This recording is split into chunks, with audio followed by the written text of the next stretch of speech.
இன்று நாம் பார்க்க போகும் தேவனுடைய வசனம் கடவுள் வெறுக்கும் காரியங்கள். கடவுள் எதை வெறுக்கிறார் என்று பார்ப்பீர்களேயானால் ஒரே ஒரு காரியத்தை கடவுள் வெறுக்கிறார். அது என்னவென்று பார்ப்பீர்களேயானால் ஆண்டவர் உங்களுக்கு நன்றாக வெளிப்படுத்துவார். இன்று மிகவும் களைப்பான நாள், சோர்ந்து போகக்கூடிய ஒரு நாள்.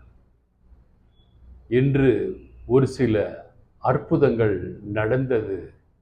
அது என் சோர்வை மாற்றி போட்டு விட்டது. என்னோட வாட்ஸ்அப் குரூப்பில் இருக்கிறவங்களுக்கு தெரியும், அக்யூலா மார்கரெட் என்று கண்காணிப்பாளர், சூப்பரண்ட் ஆஃப்